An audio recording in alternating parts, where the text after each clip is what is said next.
houses, cast her up as heaps, and destroy her utterly. Let nothing of her be left. Well, that hasn't happened yet. It hasn't happened yet. Slay all her bullocks, let them go down to the slaughter. Woe unto them, for their day is come, the time of their visitation.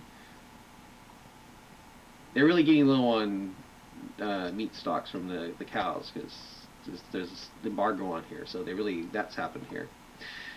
The voice of them that flee and escape out of the land of Babylon, Iraq, to declare in Zion the vengeance of the Lord our God, the vengeance of his temple.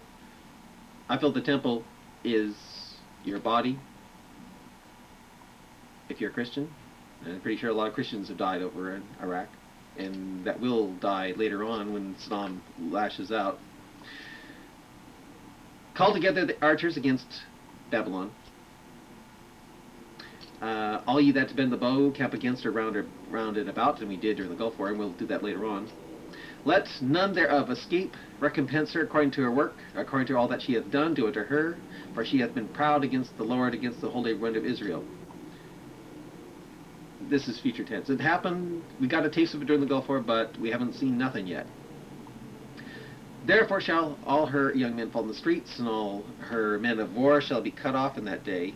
Well, they were cut off during the Gulf War, but they'll be cut off again. Behold, I'm against thee, O thou the most proud, saith the Lord God of hosts. For thy day is come, the time that I will visit thee. And the most proud shall stumble and fall, and none shall raise him up, and I'll kindle fire in his cities. In other words, it's not just Babylon. I mean, it's not just Baghdad. It's like, well, of course, during the Gulf War, there was Basra got it. It's still a mess. A lot of, and so it's not, when it says cities, it's a lot of parts of Iraq that get it here. And it should devour all round about him. Thus saith the Lord of hosts, the children of Israel and the children of Judah were oppressed together, and all that took them captive held them fast. They refused to let them go. Well, during the time of the Babylonian captivity that happened. Their Redeemer is strong. The Lord of hosts is his name. He shall thoroughly plead their cause, that he may give rest to the land, and disquiet the inhabitants of Babylon. A sword is upon the Chaldeans, which I feel are the Iraqis. Of course, it's also located in Kuwait too, so it sounds kind of weird there. And upon the inhabitants of a sword is upon the Chaldeans and upon the inhabitants of Babylon. So it sounds like Kuwait's going to get it too here, and Babylon, and Baghdad and Iraq. And upon her princes and upon her wise men. That sounds like Kuwait's going to get it too. A sword is upon the liars, and they shall dote. A sword is upon her mighty men, and they shall be dismayed. That happened during the Gulf War. A sword is upon her horses, and upon her chariots. And that happened on the called the Highway of Death, when they're leaving Kuwait into going to Basra. The cars and all those rich fancy cars and stuff are really blasted by our army and stuff. Yeah. As far as upon the chariots, and upon all the mingled people that are in the midst of her, and they shall become as women. And during the Gulf War, the Iraqis gave up, and Saddam even called it like they were acting like women, because they thought we were going to shoot them, and they were so nice and stuff. They were crying and begging and kissing their hands and stuff like that. And they became as women. A sword is upon her treasures, and they shall be robbed. A drought is upon her waters. Oh, this is interesting, because right now, as I'm reading this to you, there is a drought going on. Well, on this day, June 9th, 2000. Of course, I don't know if it's still going on, but I hear that it's the worst drought in 100 years going on in Iraq right now. A drought is upon her waters. That's happened right now. And it wasn't during the Gulf War, but now it is. A drought is upon her waters, and they shall be dried up. For it is the land of graven images, and they shall be mad upon their idols, and they are mad upon their idols. Of course, that sounds like it's talking America. Talking about Americans, we're crazy about our idols here. So maybe there's a double standard here. I don't know. Therefore the wild beasts of the desert and the wild beasts of the islands shall dwell therein, and the owls shall dwell therein, and it shall no more be inhabited. Shall be no more inhabited forever, neither shall it be dwelt in from generation to generation. As God overthrew Saddam, God overthrew Sodom and Gomorrah and the neighboring cities thereof, saith the Lord. So shall no man abide there, neither shall any son of man dwell therein. In other words, we must blow up those anthrax factories and stuff. So that's, and plus they become radioactive too. So it's just not going to be a nice place to live. So in Iraq. Okay, now this I find.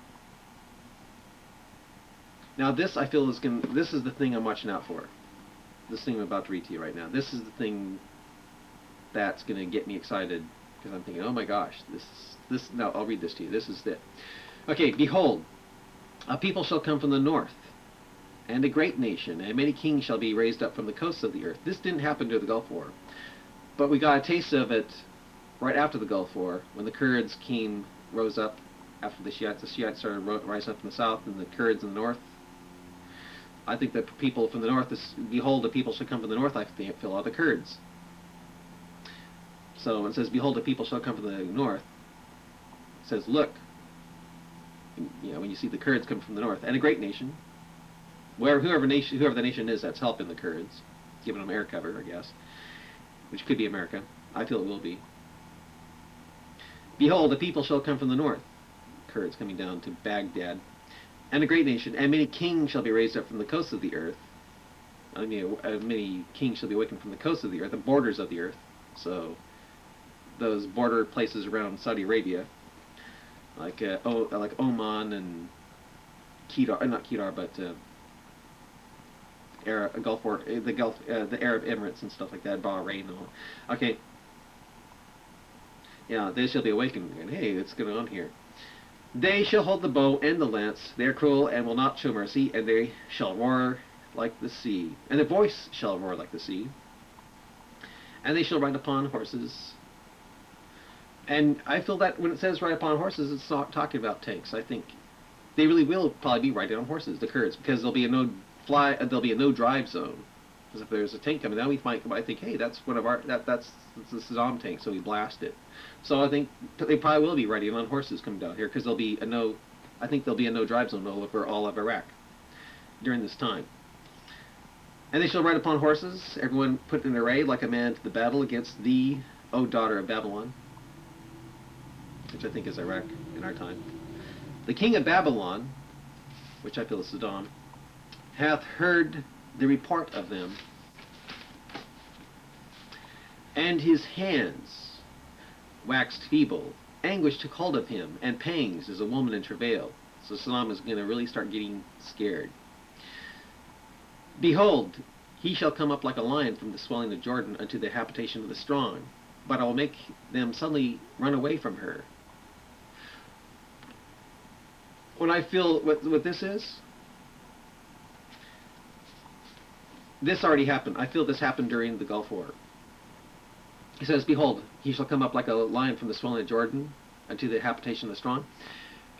When Saddam was shooting Scud missiles into Iraq, the Israelis went up to nuke Baghdad with missiles on jets. They're going to go up there and fire missiles. They were going to nuke Baghdad, but we called them back right when they're over Jordan. And so, but then God says, but I will make them suddenly run away from her. And we did. They came back. They didn't. It wasn't the times. Because then it says, and who is the chosen man, that I may appoint over her? For who is like me, and who will appoint me the time? Certainly not me, believe me, certainly not me. And who is that shepherd that will stand before me? None. I really know that for sure. Therefore hear ye the counsel of the Lord, that he hath taken against Babylon, against Iraq, and his purpose that he hath purposed against the land of the Chaldeans. Surely the least of the flock shall draw them out. Surely he shall make their habitation desolate with them. Sounds like, well, sounds like the Kurds are going to get it too. That's what it sounds like here. Of course, during the Gulf War, the least of the flock of our soldiers were able to draw those guys out because they were so scared. It's like, it was easy. It really was. It was easy. Even the the news teams are able to draw them up out of their hideouts, you know. At the noise of the taking of Babylon, taking of Baghdad, or Iraq, I'm not sure. The earth is moved and a cry is heard among the nations. In other words, when we hear that the report that Saddam has been wiped out or something like that, or Baghdad is conquered by the Kurds, or we nuke them or something like that, all hell breaks loose. Sounds like World War III breaks out. I could be wrong here, but that's what it sounds like here. Okay, chapter 51.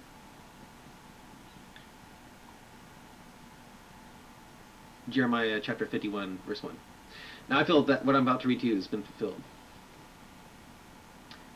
Okay, thus saith the Lord, behold, I will raise up against Babylon, against them that dwell in the midst of them that rise up against me, a destroying wind. And I will send unto Babylon, and send unto Iraq, fanners that shall fan her, and shall empty her land. And I feel, if you look up fanners in the original Hebrew, it doesn't mean fanners, it means to be strange. In other words, strange things, I feel. So it goes like this. And I'll send unto Babylon, unto Iraq, I will send unto Babylon fanners that shall fan her. But you look at this fan, it means scatter her. And shall empty her land. For in the day of trouble they shall be against her round about. I feel that this happened, this has been fulfilled during the uprising in Iraq, right at the Gulf War, with the Kurds and the Shiites. What happened was Saddam sent helicopter gunships on the Kurds and the Shiites. Emptied the Kurds up. They emptied the land. They went up in the mountains. They starved and had a horrible time. And the Shiites disbanded. They ended up in the marshes and stuff. Got killed there. All because of the helicopter gunships, which I feel are the fanners. When it says fanners, because they look like big fans, you know. So even though it says fanners in the original Hebrew, it's to be strange. But I think it's interesting that God would put it fanners because they look like a big fan.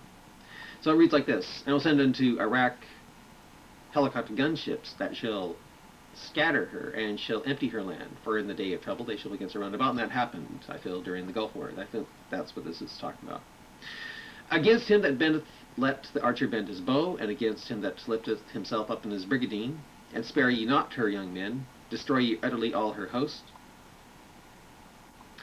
Hasn't happened yet. But of course that did happen on the road to Basra. It was just wiped. It was just like turkey shoot, according to what I read in the New Yorker. Thus the slain shall fall in the land of the Chaldeans, the Kuwaitis. Actually, it was like between Kuwait and Basra, which is in the land of Chaldea. That happened. Thus the slain shall fall in the land of the Chaldeans, and that happened on the highway of death. And they that are thrust through in her streets. That was during the uprising, I feel. For Israel hath not been forsaken, nor Judah of his God. For the Lord of hosts, though their land was filled with sin against the Holy One of Israel. Okay, now I think this is talking to those in Iraq right now.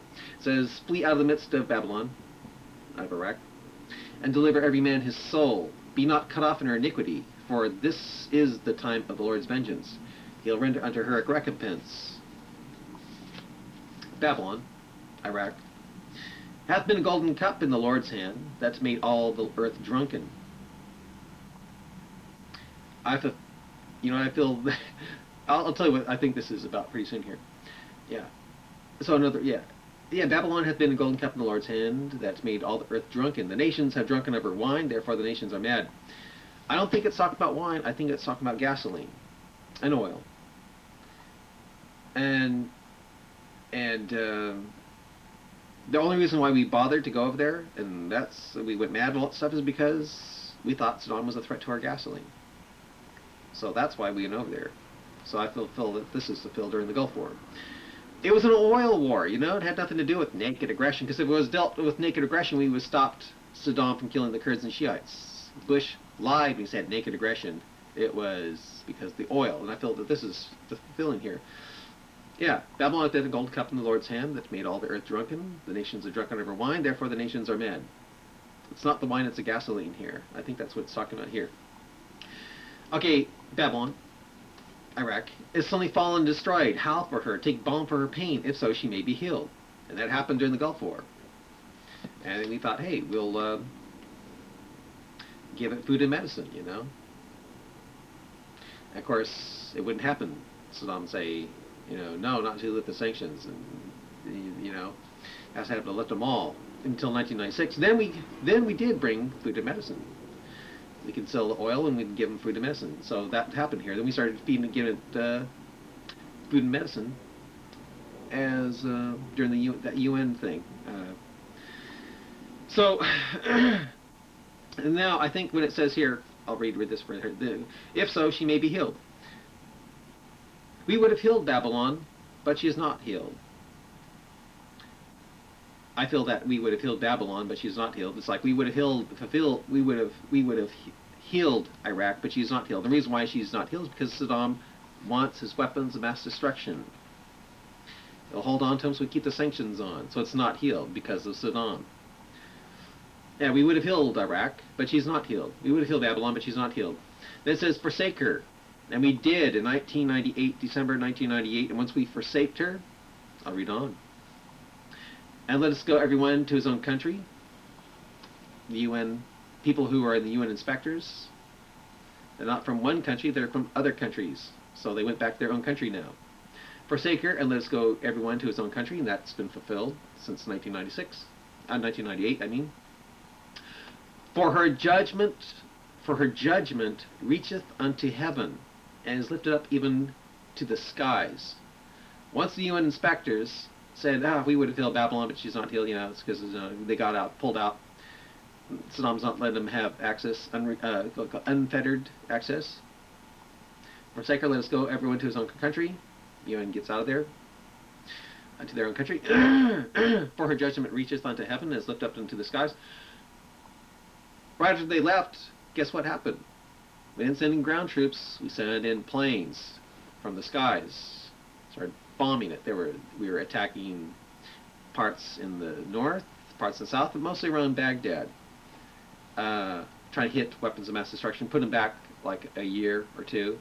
I don't think we did a thing during that Operation Desert Fox. All we did was bomb empty buildings. All those weapons of mass destruction probably hid in some old lady's house, you know. So, but Clinton says we put him back a year. No way. Maybe about an hour. But hey, judgment was lifted up to the skies because they knew maybe it's down here, so I'll make the judgment here, hit there.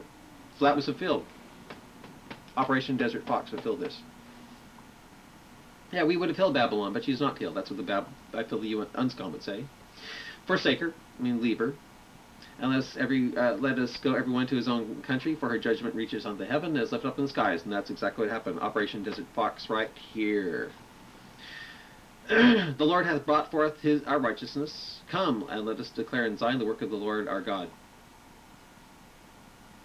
Okay. That, I feel, is future tense, because it's still not fulfilled yet, as I read this to you. Make bright the arrows, gather the shields. The Lord hath raised up the spirit of the kings of the Medes, the ones who toppled Baghdad in the past, who conquered that area in the past. And the spirit of the kings of the Medes, I feel, are the Kurds, spirit of the key, because I feel the Kurds are descendants of Medes, also Israelis. I think they're the children of Israel. I think a lot of them have I think a lot of Kurds have, not all of them, but a lot of them have Israeli blood in them, and a lot of them have the Mede blood in them. So, in other words, the Lord hath raised up the spirit of the kings of the Medes, Barzani and Talabani. Yeah, for his device is against Iraq, Babylon, to destroy it, because it's the vengeance of the Lord, the vengeance of his temple. Saddam killing people. Because as a human being, you're the temple of God. If you're Christian. And he's probably killed Christians over there. Okay. Set up the standard upon the walls of Babylon. In other words, set up a standard upon the defenses of Iraq. And every time you fly a jet, it has a standard, which is our planes have symbols to show that it's American. Upon the walls of Babylon, so we fly over the defenses of Babylon, over Iraq. It shoots at them, doesn't do a darn thing. We just come and bomb a little here and bomb a little there. Make the watch strong. And that happened. The watch is strong now. Operation Southern Watch, Operation Northern Watch. They're strong now. Especially because Saddam is trying to test them. Set up the watchmen. The watchmen are the people in those jets flying around up there, watching to see if he's gonna attack the Kurds and Shiites, and see if they're gonna shoot at them. Prepare the ambushes. That could be going on right now as I read this to you. I don't know. For the Lord hath both devised and done that which he hath spake against the inhabitants of Babylon, which he spake. This is it. He's speaking against them right here. Speaking against Iraq right here. This Jeremiah 50:51 thing, which I'm reading to you now. Set up a standard upon the walls of... Yeah, okay, I read that. Yeah. And make the watch strong. Operation Southern Watch, Operation Northern Watch. Okay. Okay, O thou that dwell upon... All thou that dwellest upon many waters, abundant in treasures, which I feel is oil, thine end is come, and the measure of thy covetousness. And I wonder what could be the covetousness of Iraq now. Well, I know it is. I'll read it to you in Habakkuk chapter 2. And I feel that the covetousness of Iraq is Saddam's wanting weapons of mass destruction. So that's going to end here. The Lord of hosts hath sworn by himself, saying, Surely I will fill thee with men, as with caterpillars, and they shall lift up a shout against thee. In other words, the Kurds are going to have a party down there as they're wiping out things, with us giving them air cover. It's going to be Kurd City for a few minutes. He hath made the earth by his power. This is talking about God now. He hath made the earth by his power. He hath established the world by his wisdom, and hath stretched out the heaven by his understanding. When he uttereth his voice, there is a multitude of waters in the heavens, and he causeth the vapors, clouds, to ascend from the ends of the earth. He maketh lightnings with rain, and bringeth forth the wind out of his treasures. Every man is British by his knowledge. Every founder is corrupted by the graven image, idols, idolatry, I feel. For his molten image is falsehood, and there is no breath in them. They are abandoned to the work of errors. In the time of their visitation they shall perish. Okay. And it could be talking about Saddam pictures. When the Kurds come down there, the Saddam pictures are going to perish. They're going to become target practice and stuff like that happened after the Gulf War briefly. Okay, the portion of Jacob is not like them, for he is the former of all things, and Israel is the rod of his inheritance. The Lord of hosts is his name.